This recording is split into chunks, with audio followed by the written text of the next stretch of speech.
اگه بگم تا همین یه قرن پیش آخوندا در ایران برده خرید و فروش میکردند و فقه شیعه برای تجاوز به برده حکم شرعی داشت باورت میشه؟ در دوره قاجار تهران، شیراز، اصفهان، بوشهر بازار برده داشتند، بازاری که بدون اجازه آخوند معامله ای انجام نمیشد.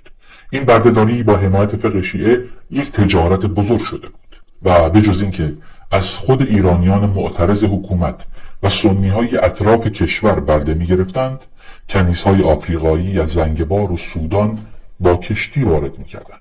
دختران 8 تا 16 ساله و آخوند شیعه می گفت ملک یمینند، یعنی ملک شرعی مردند. پسران برده رو غلام صدا می زدند. غلام ها رو به خونه روحانیون و درباریون می بردند. اسم هویت نداشتند، فقط کار می کردند و کتک می خوردند و با فتوای آخوند اموال منقول محسوب می شدند.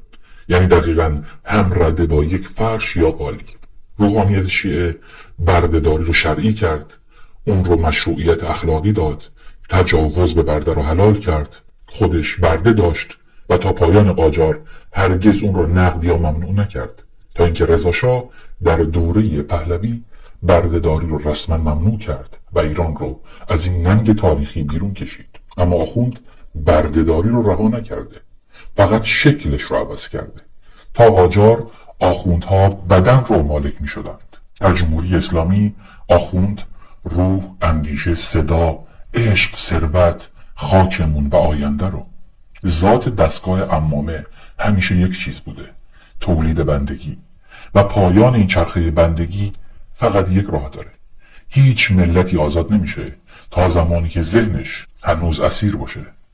جرأت اندیشیدن بدون آخوند و دینش اولین دروازه آزادی این سرزمینه.